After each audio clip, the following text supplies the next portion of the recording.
Hello and welcome back to Steaming with Steve. Today we're going to keep going with loops and do a bit more of an advanced dive into all the different things that you can do with it. So let's jump on in. So Revenge of the Loop. So basically what we're going to do is look at the while and the for loops that we covered before, but use them in a little bit more sort of an intricate and an advanced way. So here we go. So the learning objectives that we want to cover today, we're going to understand the difference between for and while loops a lot more. We're going to learn how to use loops for operations and then drawing shapes in Turtle, and then also develop some skills to analyze and modify the existing loop structures so we can do some neat stuff, and then create an algorithm to use the loops to build some solutions to practical problems. So coming back to what we saw before, the difference between a for and a while loop, a while loop basically starts off by initiating the variable, checks the condition, does the action, then increases the variable. Whereas a for loop basically does it all in one line. So initiates the variable, creates a list from 1 to 10, and then iterates through that list. So basically checking off each one and then does the action underneath it. So the benefit of a while loop is you go through and initiate the variable, you change the variable inside the loop, it's more explicit, so you've got a lot more control, but it's also more spread out. So that's the trade-off. Whereas a for loop, the variable is initiated at the start and then changed within the start, within that same line. It's more implicit, so you need to understand the structure that's happening behind it, but it's also more compact. So for loops are really good if you know it has to be 12 times that you're doing this exactly the same thing. Now, a really cool thing that you can do is you can put loops inside of loops, which helps a whole heap of stuff when you want to do more complex things. So here's my little example. We're going to go for number 1 in range 1 to 11. And then underneath it, we're going to go for number 2 in range from 1 to 11. And what this does is it prints out number 1 plus number 2 is equal to what the actual answer is. So this is a really cool way of seeing all their numbers from 1 to 11. And we've done, was it 100 different questions all the way down from 1 plus 1 all the way down to 10 plus 10. But we've done it in 3 lines of code, which is pretty neat. So the way this works is we set number 1 is equal to 1. It then checks that number 1 is less than 11. If that's true, then checks to see if number 2 is less than 11. If that's true, it then prints out the output of number 1 plus number 2, and then loops back in itself. If it's false, it then increases number 1 by 1, and then joins back into the original loop.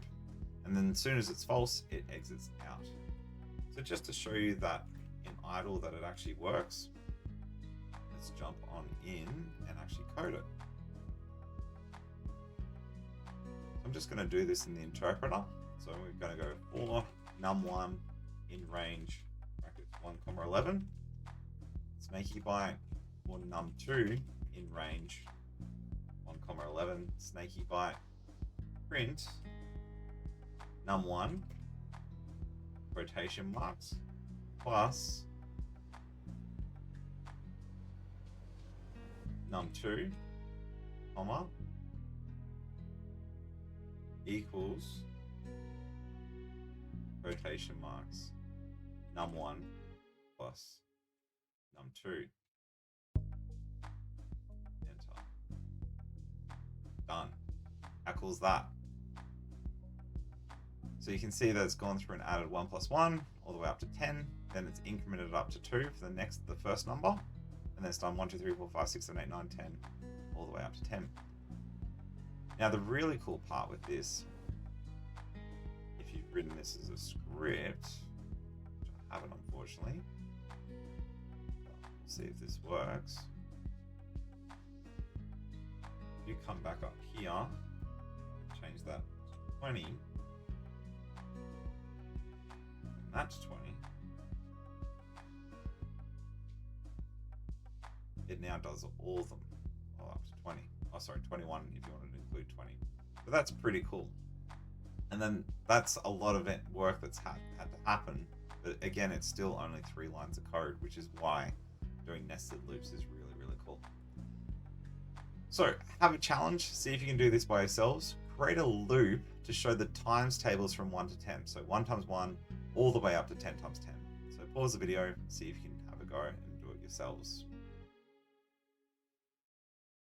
Awesome. So what you should have found is you would have for num1 in range 1 to 11, then for num2 in range 1 to 11 again. So see how that's the same structure? And that's a common theme. So that's a very, very common thing that you'll see here. Then we're going to go print num1 x num2 is equal to num1 times num2. So using total to create a square with sides that are 200 pixels long. Let's actually do that, sorry. So I'll open up idle again. So we'll go for num1 in capital letters.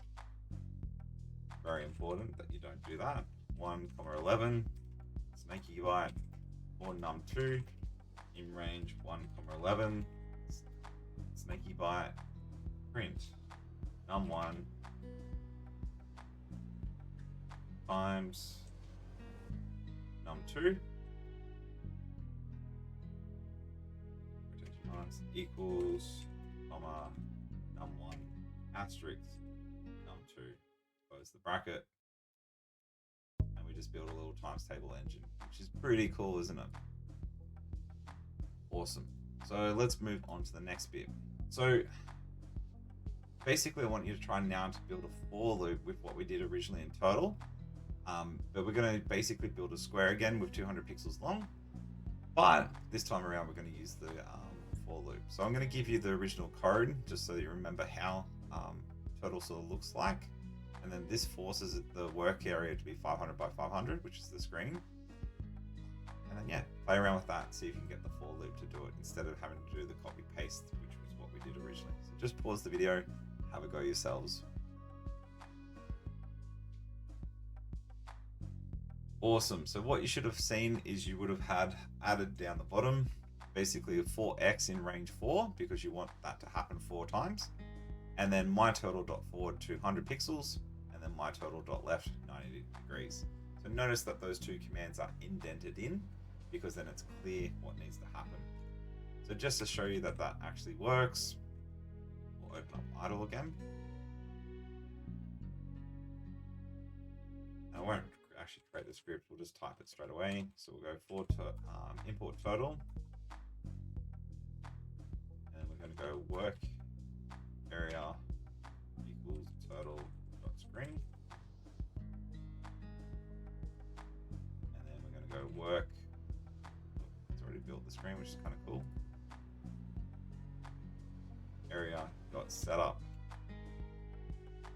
500 by 500 pixels. Just shorten the screen. Then we're going to go my total. I'll do this what I usually do. So I'll go Leo is equal to from the total library, build a total, and then we can go straight into it. So 4x in range 4, snaky byte, Leo dot forward 200 pixels, Leo dot left 90 degrees. There we go. Pretty cool, right? And that's what the output should look like. So now pause the video, see if you can do this. Instead of using a for loop, swap the code around and see if you can use a while loop to control it. So there's the initial code again. Have a play, see what you can do. Awesome. So what you should have seen is you would have had the variable set to 0. Then while x is less than 4, you could have set x equal to 1 and then done x less than equal to 4. And then exactly the same as before. Now, if you did this, the trouble that you'll find is they'll be trapped in an infinite loop because there is no ending, because the x is never incremented. So it's really important, and this is a common mistake when you're starting to code. You need to add in x plus equal to 1, otherwise it's not going to work. So just to show you that, let's go x now equal to 1, while x is less than 4. Snaky byte, Leo dot forward 200, Leo dot forward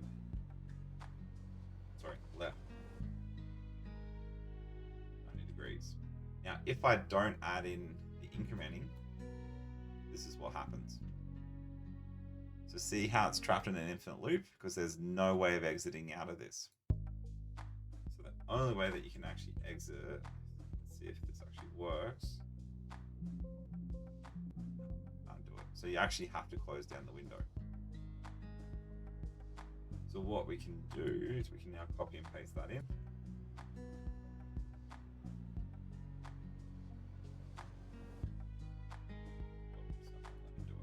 So go to x equal to 1, while x is less than 4. Leo.forward 200. Leo.left 90. X equal to 1. Bummer. Gonna have to do the whole thing. Righto, so we go import.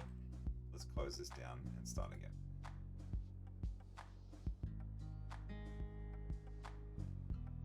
Import turtle, and this is probably a good lesson why you do scripts instead. Work area is equal to turtle dot screen.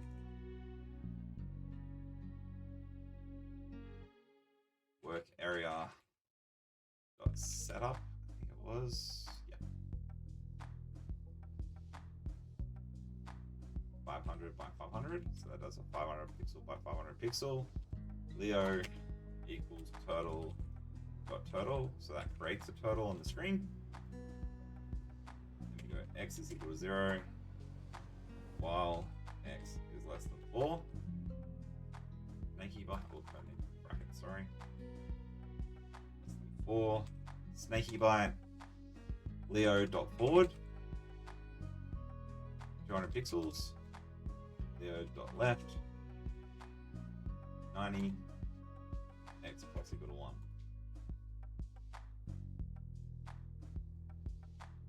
And then it built it. Cool. Those should do exactly the same thing. So now create a triangle like what we did before, but this time use a for loop and see if you can get it working. I'm actually going to build a script for this next time, so I recommend that you guys do that same, because it'll save you a whole heap of time. Cool, so here we go. Let's go file, new file.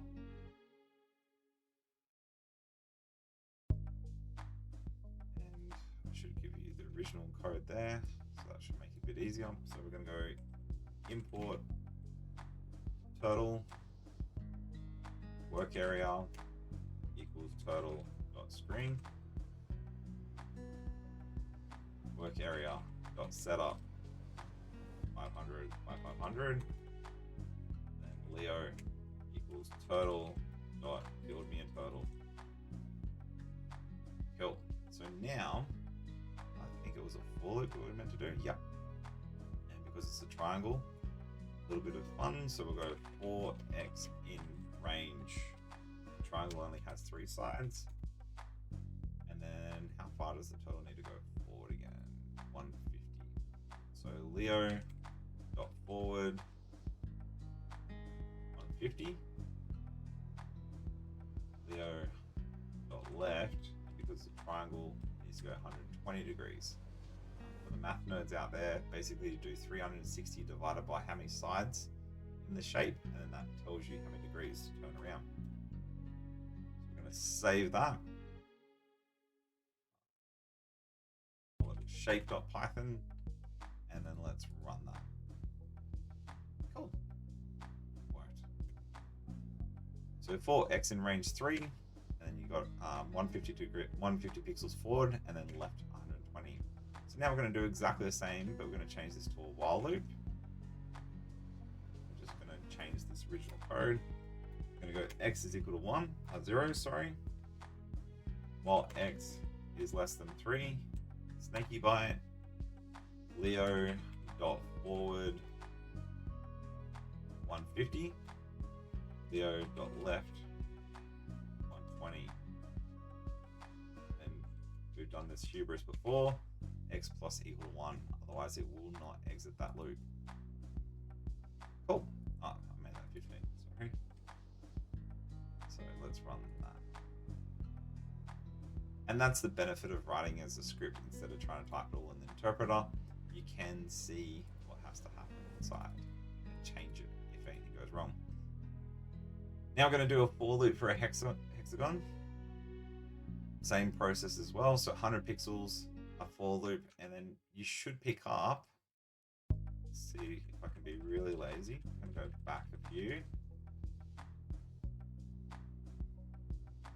So instead of 3, we made that 6. And because of the hexagon, that's 60, because 360 divided by 6, 60 gives you that.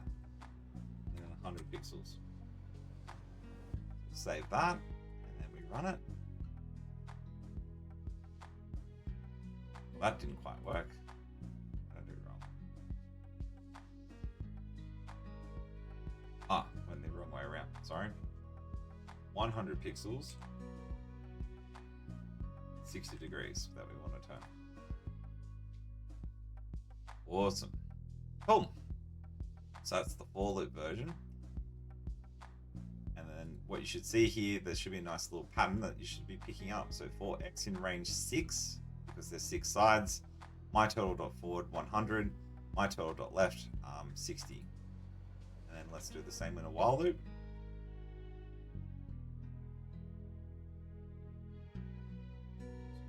X is equal to 0. While X is less than 6, snaky bite, Leo.forward, 100 pixels, Leo.left, 60 degrees, X, what's equal to 1. Save that, give it a run, bam. Awesome. So same bit of code, but you should see how this loop works. So you should be able to understand there's the initiation, and then here's what's actually the actions that are occurring inside of it. I'm going to go on a little bit of a tangent here just so that you've seen it. Another way that you could do this, just so you've seen it, which is kind of cool, is you can make a thing called the side variable. So if you made side is equal to, let's go sides, sorry, is equal to 6. And then while X is less than sides, angle that it turns is equal to 360 degrees divided by sides. Now if we run that, what should happen, same shape. But then here's the really cool part. If I change sides to 8, I should, in theory, get an octagon running, which is pretty cool. If I want to change it up a little bit more, let's say 12-sided shape, I'm going to change the length that it goes down to 50 pixels because it might get a little bit too big. And then if I run that, see how my code now allows me to do a little bit of modulation, and you can change it as simple as that with just changing one variable, which then impacts all the code, which is kind of cool. So conclusion questions that you need to start thinking about. How can understanding loops help in organizing daily tasks or routines? Can you think of a real world situation where a nested loop might be useful? And how might the concept of a for or a while loop apply to other programming languages that you're familiar with? Now there's a code involved here, which is really cool. So have a click on that.